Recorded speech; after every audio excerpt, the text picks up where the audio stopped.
त्रिशूल एजुकेशन में आपका स्वागत है। मैं हूं विनोद मिया। आज के चैप्टर में हम जानेंगे मुद्रा का वर्गीकरण या मुद्रा के प्रकार, जिसे इंग्लिश में कहते हैं क्लासिफिकेशन ऑफ मनी और टाइप्स ऑफ मनी।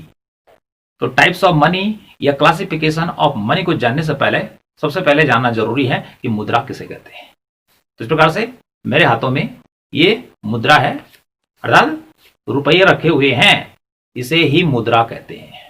बहुत जल्दी यदि हम किसी को दे देंगे अभी तो उसकी समझ में तुरंत आ जाएगा, और यदि दूर से दिखाएंगे तो उसकी समझ में नहीं आने वाला है। और यदि ये मुद्रा मैं किसी को तुरंत दे दूं तो तुरंत उसकी समझ में आ जाएगा कि मुद्रा क्या होती है। ओके, तो मुद्रा की परिभाषा यदि आपने नहीं पढ़ी है तो मैं इसका वीडियो पहले बना चुका हूं। आप इसको प्लेलिस्ट में जाके या चैनल के डिस्क्रिप्शन बॉक्स में उसका लिंक दे रखा है, वहां पे जाके मुद्रा की परिभाषा को देख सकते हैं और जान सकते हैं।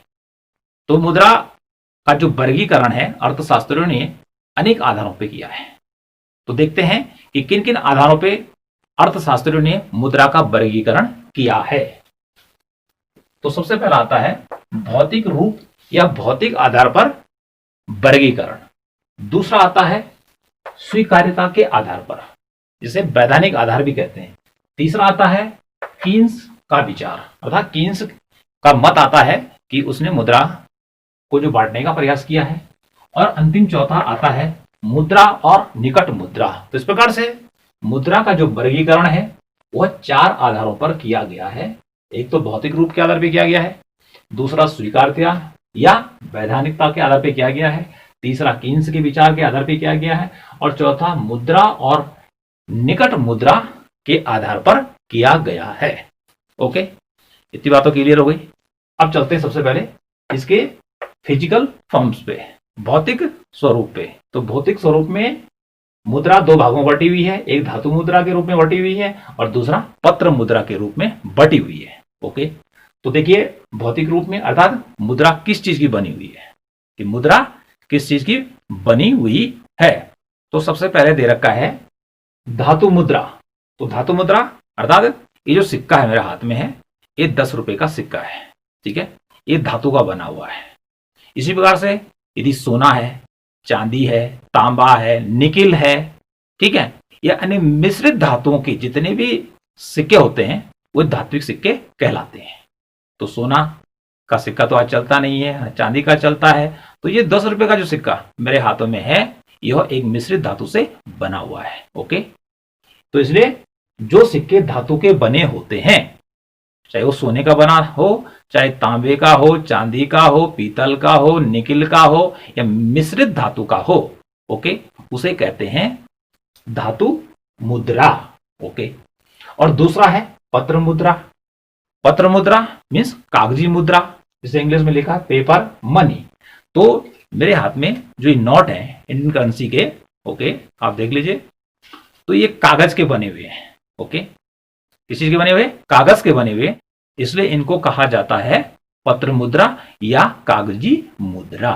ओके, इतनी बात तो क्लियर हो गई। इस प्रकार से धातु मुद्रा और पत्र मुद्रा ये भौतिक रूप का वर्गीकरण हो गया। अब आगे देखिए, इस धातु मुद्रा है मेटेलिक मनी इंग्लिश में। इसको भी 3 भागों में डिवाइड किया गया है। कितने भागों में डिवाइड किया गया है? 3 भागों में। कौन सा भाग है? पहला भाग देखिए मानक या प्रामाणिक मुद्रा, इसको इंग्लिश में कहते हैं स्टैंडर्ड मनी। दूसरा है बी में प्रतीक मुद्रा, इंग्लिश में कहते हैं उसको टोकन मनी। और सी है सहायक मुद्रा या इंग्लिश में उसको कहते हैं सब्सिडरी मनी। तो सबसे पहले यहां पे देखिए मानक या प्रामाणिक मुद्रा किसे कहते हैं। तो जो मानक या प्रामाणिक मुद्रा होती है यह एकदम से किस चीज की बनी होती है? सोने की बनी होती है। किस चीज की बनी होती है? सोने की बनी होती है। तो सोने के बने होने के कारण उस पर जितना मूल्य लिखा रहता है, ठीक है, जितना मूल्य उस पर लिखा रहता है, माना कि उस पर 10 रुपए ये सिक्का मेरे हाथों में है और माना कि ये सोने का सिक्का है, ठीक है, और इस पे लिखा है 10 रुपये, 10 रुपये लिखा हुआ है। तो इसमें जितना सोना लगा हुआ है इस सिक्के में वो भी कितने का होगा? 10 ही रुपये का होगा। ओके, तो जो प्रामाणिक मुद्रा होती है वह सोने की बनी होती है। तो उसके ऊपर पता है इसके ऊपर 10 रुपए लिखा है, इसे फेस वैल्यू कहेंगे, अंकित मूल्य है। और जिससे ये बना है और जितना इसका वजन है वो भी 10 रुपये के बराबर ही होगा। समझ में आ गया होगा कि जो प्रामाणिक या मानक मुद्रा होती है वो सोने से बनी होती है। जितना उसके ऊपर रेट लिखा रहता है, 10 रुपये लिखा रहेगा, तो सोना भी उसमें 10 रुपये का ही लगा होगा। ओके, तो ऐसे में क्या होगा कि व्यक्ति उसको बाजार में चला सकता है, वस्तुएं क्या कर सकता है, खरीद सकता है। ठीक है, और उसकी मर्जी है कि भाई ये 10 रुपये इसको गला देते हैं, ठीक है, सोना बना देते हैं इसको। तो इसको यदि वो गलाता है, पिघलाता है भट्टी में, तो क्या हो जाएगा, वो पिघल जाएगा। ओके, लेकिन उसकी जो वैल्यू है, मूल्य, वो कम नहीं हुआ। यदि सोने का सिक्का होगा 10 रुपए का और यदि उसको पिघला के सोना बना दे जाए तो उसका मूल्य 10 रुपया ही रहेगा। ठीक है, तो इस प्रकार से इसे कहते हैं मानक या प्रामाणिक मुद्रा। और यह देश की जो होती है प्रधान मुद्रा होती है, प्रमुख मुद्रा होती है। कौन सी मुद्रा, जिसको कि स्टैंडर्ड मनी हम कह रहे हैं। अगला क्या होता है कि जो मानक या प्रामाणिक मुद्रा है इंडिया में, भारत की बात कर रहा हूं, कि 1835 से लेकर और 1893 के बीच जितने वर्ष चले, उस समय भारत में 1 रुपए का सिक्का, 1 रुपए का सिक्का प्रामाणिक मुद्रा हुआ करता था। इट मीन्स क्या हुआ, सोने का बना रहा होगा, इसलिए उसको प्रामाणिक मुद्रा माना जाता था। अगला देखिए, जो प्रतीक मुद्रा होती है, तो प्रतीक या टोकन मनी किसे कहते हैं, टोकन मनी उस मनी को कहते हैं कि जो कि सोने की नहीं बनी होती है। जो सोने की नहीं बनी होती है, इट मीन्स क्या हुआ कि इस प्रकार की जो मुद्रा होती है, जैसे ये भारत में 10 रुपए का सिक्का जो कि प्रेजेंट में चल रहा है, यह उदाहरण है प्रतीक मुद्रा का, क्योंकि सिक्का तो चलता नहीं है। ओके जी, अब चलती है प्रतीक मुद्रा। प्रतीक मुद्रा में क्या है, 10 रुपए लिखा है इस पे, लेकिन इस धातु का मूल्य 10 रुपए नहीं है, इस धातु का मूल्य 10 रुपया नहीं है। तो इस प्रकार से दोनों में अंतर हो गया कि इसका धात्विक मूल्य कम है और जिसके ऊपर रेट लिखा हुआ 10 रुपए वो ज्यादा है। अब मैं इस 10 रुपए के सिक्के को यदि पिघलाऊं तो इसको कबाड़ी भी क्या होगा, पैसे 1 रुपए भी नहीं देगा, मुझे 5 पैसे भी नहीं देगा। ओके, फ्री में ले जाएगा, खत्म हो जाए इसकी वैल्यू। तो इस प्रकार से ये हो गया पत्र मुद्रा, जिसको हम टोकन मनी कहते हैं। अब आता है सहायक मुद्रा, सब्सिडरी मनी। अब सब्सिडरी मनी क्या होती है कि जो सब्सिडरी मनी होती है, इसमें क्या रखा गया है, 1 पैसे से लेकर और 25 पैसे तक, 1 पैसे से लेकर और 25 पैसे तक के जो सिक्के होते हैं वह सहायक मुद्रा में रखे गए हैं। और इसमें जो भुगतान होगा, यदि हम किसी को पेमेंट करेंगे, सामान खरीदेंगे, तो केवल 25 रुपए तक ही इसका भुगतान आदमी स्वीकार करेगा। 25 रुपए तक ही वो उसको स्वीकार करेगा, या हम उसको 25 रुपए से ज्यादा देंगे तो मना कर देगा। ओके, तो इस प्रकार से धातु मुद्रा क्या होगी, एक तो मानक मुद्रा होगी। ठीक है, मानक मुद्रा सोने की बनी होती है, जितना उसमें मूल्य लिखा होता है और जितना सोना होता है, उन दोनों का मूल्य क्या होता है, इक्वल होता है, बराबर होता है। यदि पिघला भी दी जाए तो उतना ही वैल्यू रखेगा। प्रतीक मुद्रा क्या होती है, धातु तो किसी अन्य चीज की बनी होती है, धातु का मूल्य कम होता है लेकिन जो उसके ऊपर मूल्य लिखा रहता है वो ज्यादा होता है। यदि इसको पिघला दिया जाए, ओके, तो क्या होगा, पिघलाने पर धातु का मूल्य हो जाएगा खत्म। ठीक है, कबाड़ी भी नहीं ले जाएगा उसको।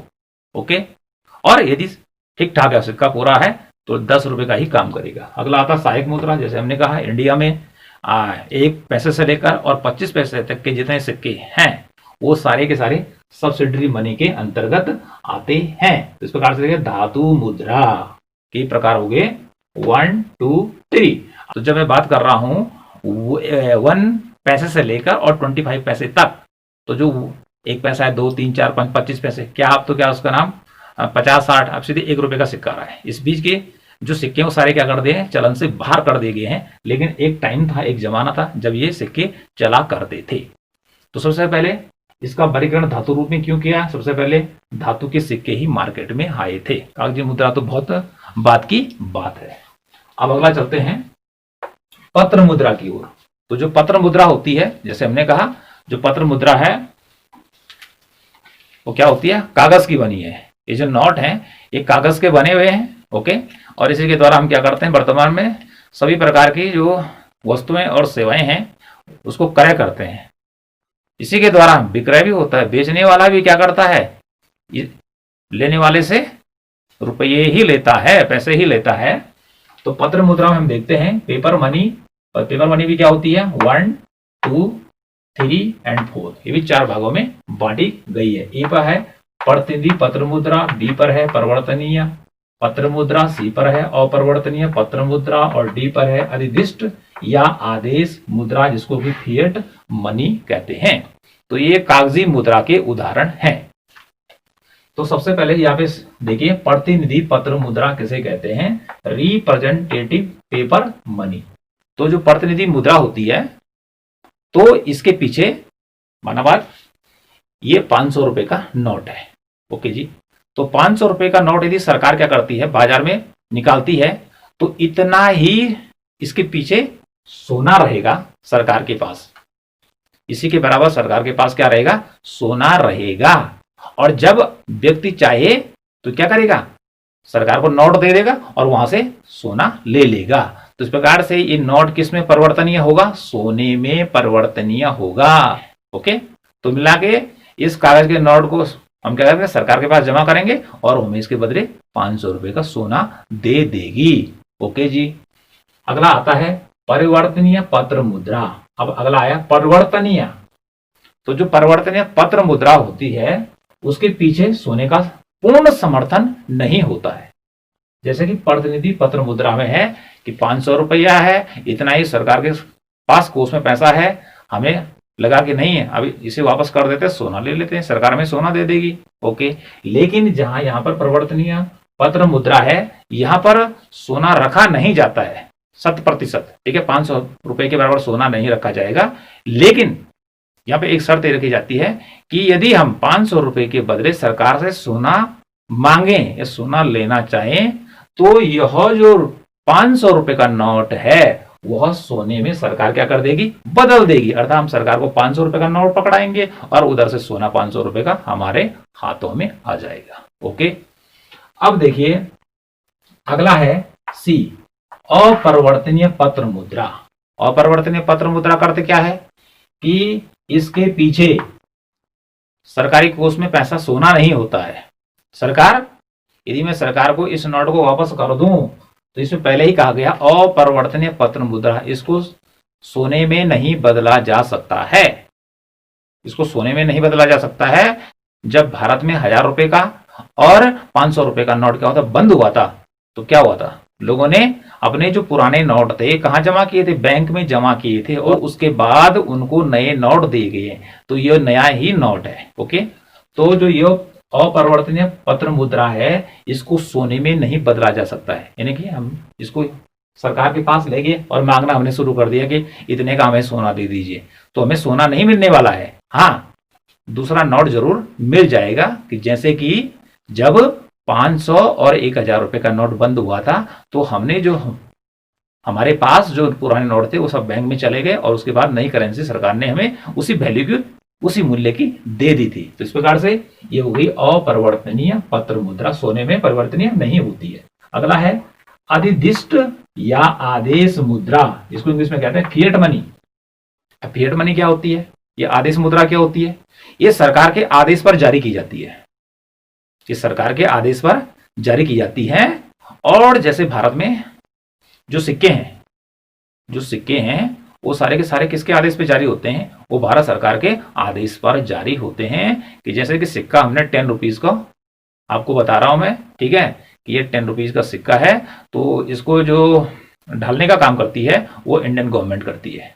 ओके जी, तो इस प्रकार से ये अधिदिष्ट मुद्रा हो गई, ये आदेश मुद्रा हो गई। ठीक है, तो जितने भी सिक्के आते हैं वो अधिदिष्ट या आदेश मुद्रा के अंतर्गत आते हैं भारत में। और अपरिवर्तनीय मुद्रा, भारत में जितने भी करेंसी नोट हैं, ठीक है, चाहे वो वर्तमान में 1 रुपए का नोट तो छप नहीं रहा है लेकिन चल रहा है तो 1 रुपए का नोट है। ओके जी, चाहे वह 2 रुपए का सिक्का है, सिक्का हो गया 2 रुपए का नोट पुराना चल रहा है, 5 रुपए का नोट है, 10 रुपए का नोट है, 20 रुपए का, 50 का है, 100 का है, 200 का है, 500 का है, 2000 का, ये सारे के सारे जो नोट हैं ये अपरिवर्तनीय पत्र मुद्रा में आते हैं।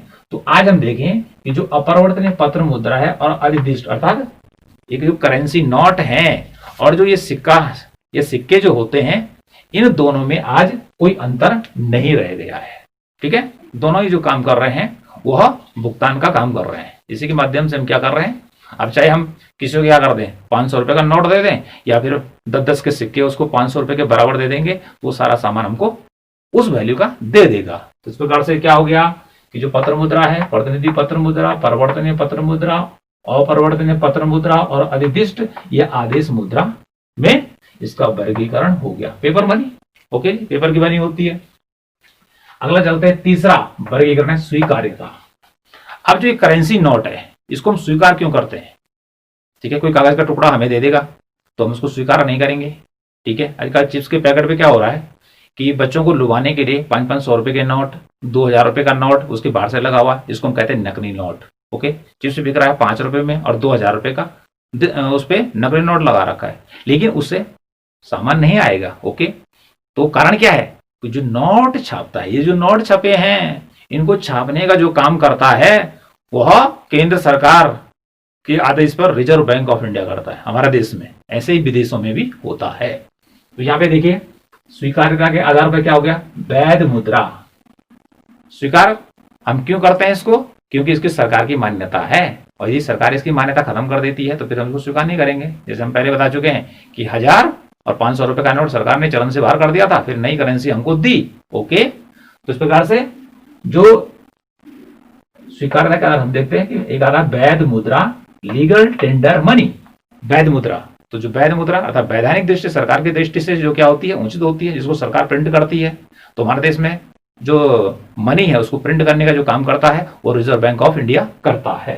ओके जी, तो जो वैध मुद्रा है उसको भी दो भागों में बांटा गया, 1 और 2। एक है सीमित वैध मुद्रा और दूसरा है असीमित वैध मुद्रा। तो सीमित वैध मुद्रा या लिमिटेड लीगल टेंडर। तो सीमित वैध मुद्रा क्या है कि जिसका भुगतान एक सीमा तक ही किया जा सकता है। ठीक है, जिसका भुगतान एक सीमा तक ही किया जा सकता है। तो भारत में जो 1 पैसे से लेकर और 25 पैसे तक की जो सिक्के हैं, इसका जो भुगतान हम किसी को करेंगे केवल 25 रुपए तक ही कर सकते हैं। कितने रुपए से कर सकते हैं? 25 रुपए तक ही कर सकते हैं, चाहे भले वर्तमान में ये सिक्के नहीं चल रहे हैं। ओके, तो इसलिए इसको सीमित वैध मुद्रा का लिमिटेड लीगल टेंडर मनी कि 25 रुपए तक का ही पेमेंट होगा। उससे ज्यादा दुकानदार का सिक्के का अपने यहाँ ढेर थोड़ी लगाएगा, सिक्के भारी होते हैं।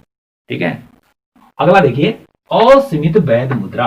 ठीक है, अनलिमिटेड टेंडर मनी। असीमित वैध मुद्रा क्या होती है? हम जितनी संख्या में चाहें, ठीक है, उस मनी को स्वीकार भी कर सकते हैं। और यदि हम किसी को देते हैं, अर्थात दुकानदार से हम अरबों का सामान लेते हैं, तो दुकानदार उस मनी को स्वीकार करने के लिए बाध्य है। वो मना थोड़ी करेगा, हमने ये 500 रुपए का नोट दिया, 500 के, ठीक है, उसको 1 करोड़ के नोट दे दिए तो क्या होगा? माल नहीं बेचेगा हमें, वो खुश हो जाएगा, अच्छा जी बहुत सी बिक्री हो गई है। क्योंकि ये क्या है, सरकार के द्वारा मान्यता प्राप्त है। वो कागजी नोट ऐसा नहीं लेगा जो कोई जाली नोट है जो किसी ने प्रिंट कर रखा है दूसरी मशीन से। ओके, तो इस प्रकार से देखिए असीमित जो वैध मुद्रा है किसी भी व्यक्ति के द्वारा असीमित मात्रा में ली जा सकती है, उसका भुगतान किया जा सकता है, अरबों खरबों में उसका भुगतान किया जा सकता है या लिया जा सकता है। ओके जी, असीमित हो गया। अगला यहीं पे देखिए वैध मुद्रा के बाद आता है अवैध मुद्रा। ठीक है, नॉन लीगल टेंडर मनी। अब अवैध मुद्रा क्या होती है? तो हम अवैध मुद्रा से सामान्य मीनिंग क्या ले लेते हैं कि जो मुद्रा क्या होती है, जाली होती है। ठीक है, जिसको कि लोग क्या कर लेते हैं, प्रिंटर में छाप लेते हैं। ये जाली जो है कि पाकिस्तान से आने वाले, ठीक है, टेररिस्ट है, उनके पास जाली मुद्रा होती है। वो वाली मुद्रा की बात नहीं की जा रही यहाँ पे। यहाँ पे जो अवैध मुद्रा आ रही है, इस अवैध मुद्रा में एक तो होती है ये प्योर मुद्रा है, इससे हम जब चाहें कोई वस्तु क्रय कर सकते हैं, एकदम तरल है ये। ठीक है, कैश हमारे हाथ में है तो तुरंत दुकान में जाएंगे तो दुकानदार हमको सामान इसके बदले दे देगा। ओके, और यदि दुकानदार के पास हम कुछ और चीज ले जाए, चेक ले जाएंगे, ठीक है, यदि हम उसके पास ड्राफ्ट ले जाएंगे तो वो चेक या ड्राफ्ट क्या कर सकता है, वो लेने से मना भी कर सकता है। यदि हमने क्या किसी से हमने 1500 रुपए उधार ले लिए, ठीक है, अब 1500 रुपए का भुगतान के मैं उसको चेक देता हूं तो मना भी कर सकता है कि मैं चेक दूंगा, फिर मैं बैंक में जाऊंगा, फिर पर्ची भरूंगा, फिर लाइन में लगूंगा, फिर मेरे खाते में जमा होंगे, फिर विड्रॉल का अलग फॉर्म लगेगा, तो उसका तो कई घंटों लग जाएंगे। तो मना कर सकता नहीं, मुझे चेक नहीं चाहिए जी, ठीक है, मुझे बिल्कुल कैश दीजिए 1500 रुपया। तो इस प्रकार से जो चेक है, ठीक है, जो ड्राफ्ट है, ठीक है, हुंडी है, इसी प्रकार से हमारे लेकर ये जो चीजें हैं सारी चीजें यहाँ पे लिखी हुई हैं कि चाहे बीमा पॉलिसियां हैं, चाहे हमारे सावधि जमा खाता का पैसा है, चाहे प्रतिभूतियां हैं, डिवेंचर हैं, ट्रेजरी बिल है, शेयर बॉन्ड इत्यादि जो हैं ये अवैध मुद्रा के अंतर्गत आते हैं। इनको कानूनी मान्यता तो प्राप्त है, लेकिन उतनी मान्यता प्राप्त नहीं है इनको कि जितनी की इसको है, इन नोटों को है। ओके, यदि चेक क्या होता है, हमने कहा चेक लेने से व्यक्ति मना कर सकता है, लेकिन रुपए लेने से मना नहीं कर सकता है। ठीक है, सबको धन कमाना है, इसलिए बाजार में लोग दुकानदारी कर रहे हैं। जो बड़े बड़े उद्योगपति हैं वो वस्तुओं का प्रोडक्शन कर रहे हैं, वो किस लिए कर रहे हैं, इस करेंसी को कमाने के लिए कर रहे हैं। ओके जी, तो अवैध मुद्रा में कौन से आते हैं? अवैध मुद्रा में आप जान लीजिए कि जैसे चेक हो गया, ड्राफ्ट हो गया, ठीक है, ये हो गया, या जीवन बीमा की पॉलिसियां आ गई, ये इसमें आती हैं। बाकी ये भी लिखिए मेरी, ये भी अवैध मुद्रा के अंतर्गत आती हैं। इनको कानूनी उतनी मान्यता प्राप्त नहीं, अतः इनके अंदर उतना कैश नहीं है कि इनको तुरंत भुना दिया जाए। ओके, कि चेक दिया हमने तो चेक लेके वो बाजार में थोड़ी जाएगा कि मुझे इतने रुपए का सामान दीजिए। चेक तो पहले बैंक में जाएगा, टाइम लगेगा, लेकिन हम उसको नोट दे दिया, हमने यहां से उठा के उसको 200 रुपए का नोट दे दिया, तुरंत जाएगा दुकान, सामान खरीद सकता है। ठीक है, तो इसमें तरलता ज्यादा है। यदि मुद्रा नकद हमारे पास रहती है तो उसे ही इकोनॉमिक्स की भाषा में तरलता कहते हैं। ओके जी, तो इस प्रकार से स्वीकारता क्या आधार पर वैध मुद्रा। ठीक है, स्वीकार क्यों करता है आदमी मुद्रा को? क्योंकि वो वैध होती है, सरकार के द्वारा जारी की जाती है। भारत में रिजर्व बैंक ऑफ इंडिया करता है, अन्य देशों में भी उनके केंद्रीय बैंकों के द्वारा मुद्रा जारी की जाती है। ओके जी, तो ये भी सीमित मुद्रा और सीमित मुद्रा दो भागों में बटी हुई है, और ये हो गई अवैध मुद्रा। अब चलते हैं किन्स के विचार पे। वास्तविक मुद्रा, किन्स ने मुद्रा को दो भागों में डिवाइड किया है, वास्तविक मुद्रा और लेखा मुद्रा, real money and money of account. ये किन्स का विचार है। तो वास्तविक मुद्रा उसे कहते हैं कि जो किसी देश में वास्तविक रूप से चलती है। जैसे हमारे देश में ये जो नोट है ये सारे हमारे देश में चलते हैं, ठीक है, तो इस प्रकार से ये वास्तविक मुद्रा होती है। ठीक है, और इसके अलावा सिक्के भी हमारे देश में चलते हैं। तो जो हमारे देश में नोट चल रहे हैं, करेंसी नोट, ये कागज के नोट को करेंसी नोट कहते हैं, और जो सिक्के हैं ये सारे के सारे कैसे हैं? वास्तविक मुद्रा है, इसी में सारा लेन देन होता है। ओके जी, अगला आता है लेखा मुद्रा। अब थोड़ा सा इन दोनों में अंतर है। लेखा मुद्रा, तो भारत में जब भी हम क्या करते हैं, नोटों की गिनती करते हैं, ठीक है, किसमें करते हैं? रुपये में करते हैं। जब हम क्या करते हैं, कहीं पे लिखते हैं किसी का भुगतान करना है कि 5 करोड़, उसका क्या लिखेंगे? रुपये। तो लेखे की मुद्रा भारत में क्या है? रुपये है। लेकिन हम यदि इंग्लैंड की बात करेंगे तो वो क्या लिखेगा? 50,000 पाउंड। यदि चीन में चले जाएंगे वो लिखेगा 1 लाख युआन। ठीक है, अपनी मुद्रा का नाम लिखेगा उसमें। ठीक है, किसमें? लेखा की मुद्रा उसकी क्या होगी? युआन होगी चीन वाले की, और जापान वाले की क्या हो जाएगी? एन। और बांग्लादेश में चले जाएंगे तो टका, वो लिखेगा 1 करोड़ टका। क्या लिखेगा? 1 करोड़ टका। ओके, तो इस प्रकार से लेखा जो मुद्रा होती है भारत में, लेखे की मुद्रा क्या है? रुपये में हम नोटों को गिनते हैं। ठीक है, इन नोट के ऊपर रुपया लिखा हुआ है, डॉलर नहीं लिखा हुआ। अमेरिका में होता डॉलर लिखा, तो वहां के लेखे की मुद्रा क्या होगी? डॉलर होगी। ठीक है, और जो यूरोपियन यूनियन की कंट्रीज है तो उनमें यूरो में गिनती हो रही है। अब तो वास्तविक मुद्रा और लेखे की मुद्रा इंडिया में तो दोनों एक ही है, क्योंकि वास्तविक मुद्रा भारत में ही चल रही है, सिक्के चल रहे हैं, और लेखे की मुद्रा रुपये में उसकी गिनती हो रही है। सरकार बजट बना रही है कि कितना पैसा आएगा, कितना जाएगा।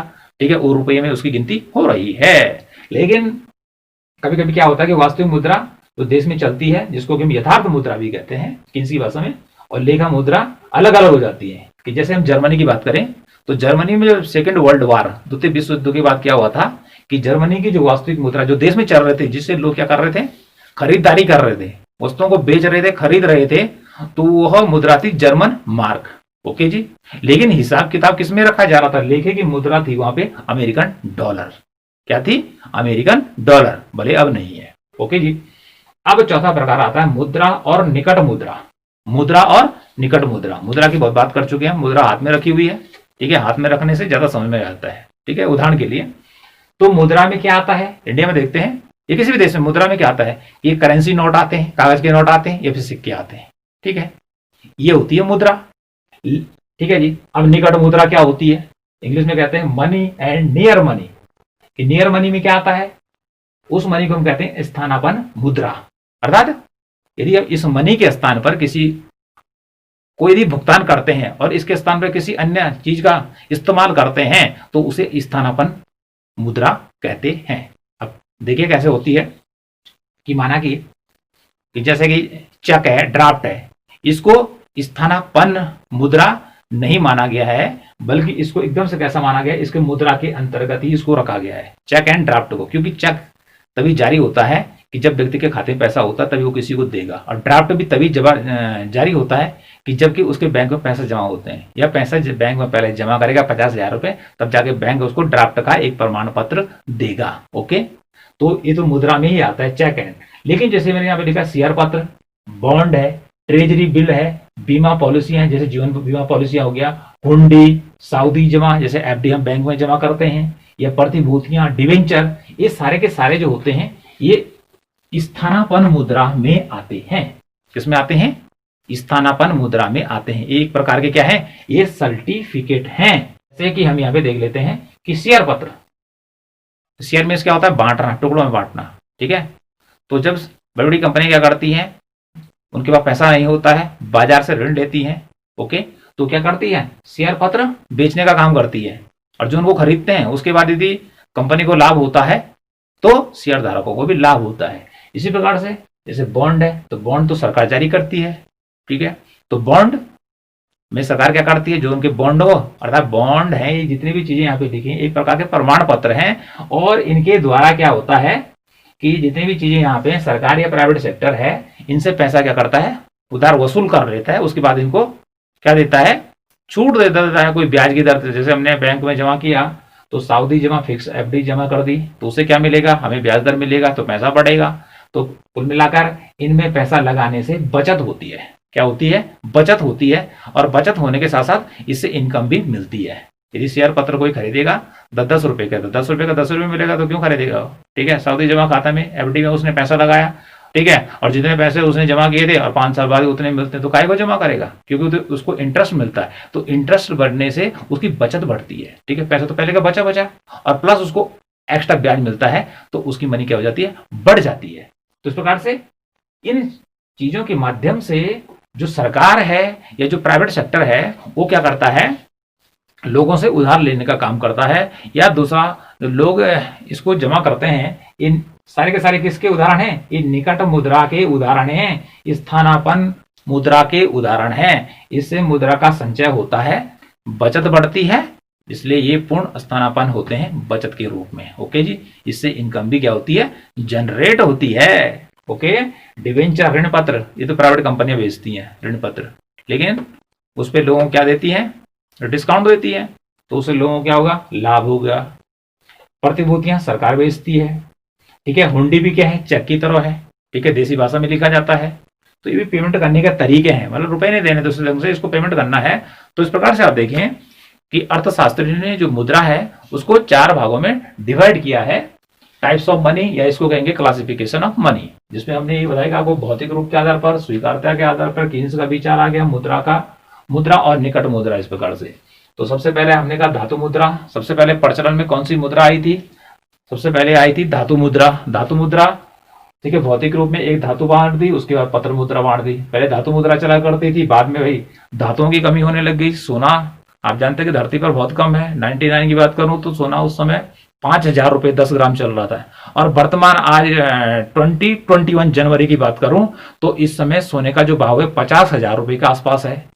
तो जहां 99 में 10 ग्राम सोना, जिसको 1 तोला कहते हैं, वो आ रहा था आपका कितने का, 5,000 रुपए का, और वही 10 ग्राम सोना आज 50,000 रुपए के आसपास चल रहा है। ओके जी, तो देखिए वजन सोने का वही है, लेकिन पहले सस्ता था, अब महंगा हो गया है। तो धातु मुद्रा के बाद पत्र मुद्रा आई, क्योंकि पत्र मुद्रा आप जानते हैं इसको हम आसानी से एक जगह से दूसरी जगह ले जा सकते हैं। ओके जी, जितनी मर्जी में उतना छाप सकते हैं, लेकिन यदि सोने के सिक्के चला जाए तो धरती से सारा सोना क्या हो जाएगा, समाप्त हो जाएगा। ओके जी, इसमें धातु के सिक्के अर्थात सोने के सिक्के वर्तमान में नहीं चलते हैं, ये छोटे मोटे चलते हैं, और यदि ये भी असीमित विधि ग्राह्य है, अर्थात इनके बड़ी अमाउंट में इनका पेमेंट किया जा सकता है, जहां यहाँ पे हमने लिखा है असीमित वैध मुद्रा। लेकिन हम प्रैक्टिकल लाइफ में देखते हैं कि अभी एक बोरा भर के 10-10 रुपए के सिक्के ले जाएं 1 अरब रुपए के, तो कोई नहीं लेगा। वो क्या कर देगा, मना कर देगा, भाई इतना बड़ा ट्रक बुक करना पड़ेगा। ठीक है, लेकिन पढ़ने की दृष्टि से इसको असीमित वैध मुद्रा में करार दिया गया है। यदि कोर्ट में जाएगा कोई व्यक्ति तो फिर तो स्वीकार करना ही पड़ेगा। ओके, लेकिन व्यवहारिक जीवन में ये भारी भारी सिक्के कोई स्वीकार नहीं करता है। तो इस प्रकार से मुद्रा का जो वर्गीकरण है वो 4 प्रकार का हो गया। ठीक है, वंस अगेन, ठीक है, कि भौतिक आधार पर पहला आ गया धातु मुद्रा, दूसरा आ गया पत्र मुद्रा। धातु मुद्रा में कौन सा आएगा? मानक मुद्रा, प्रतीक मुद्रा, सहायक मुद्रा। पत्र मुद्रा सारे एक चार्ट में आ गए, एक साथ याद हो जाएगा। इसमें नजर डालेंगे एक साथ याद हो जाएगा, इसमें नजर डालेंगे एक साथ नजर आ जाएगा, इसमें नजर डालेंगे एक साथ नजर आ जाएगा। ठीक है, इस पे एक साथ नजर डालेंगे तो सारा का सारा क्या हो जाएगा? बहुत ही अच्छे ढंग से याद हो जाएगा। ठीक है, थैंक यू सो मच।